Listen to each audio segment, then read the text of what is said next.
GuitarLessons.com, the #1 name in guitar lessons online. Hi, welcome to GuitarLessons.com. In this lesson, we're going to be learning how minor 7th chords are made. So, if you want to take a regular A major triad, we'll start with Major Triad and build it from there. Put your 3rd finger on the 7th fret of your D string, middle finger on the 6th fret of your G string, and then your index finger on the 5th fret of your B string. Play those 3 notes.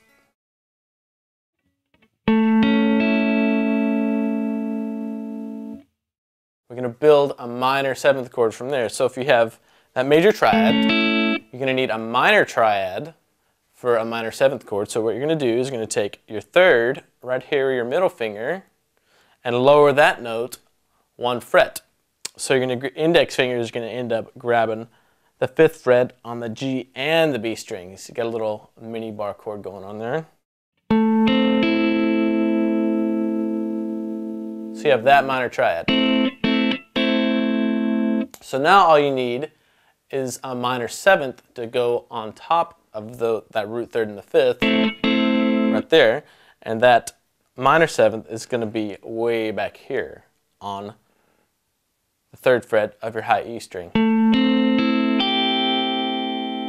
Now if we noticed, I switched my shape from using my index finger and my 3rd finger right here.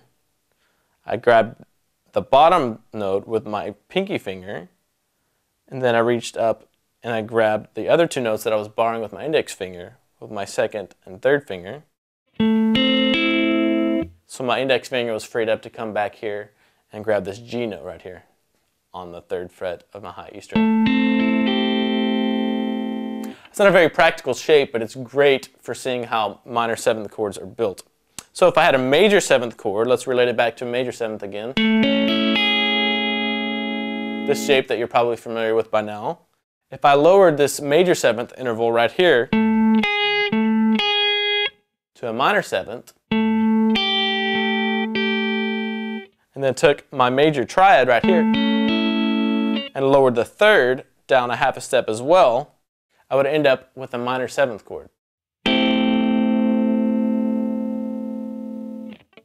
Like I said, that's not a very practical shape, so let me show you a couple different shapes for a minor 7th chord that you can use in your playing. So take a bar across all 6 strings on the 5th fret with your index finger, and then all you have to do is take your 3rd finger and put it on the 7th fret on your A string.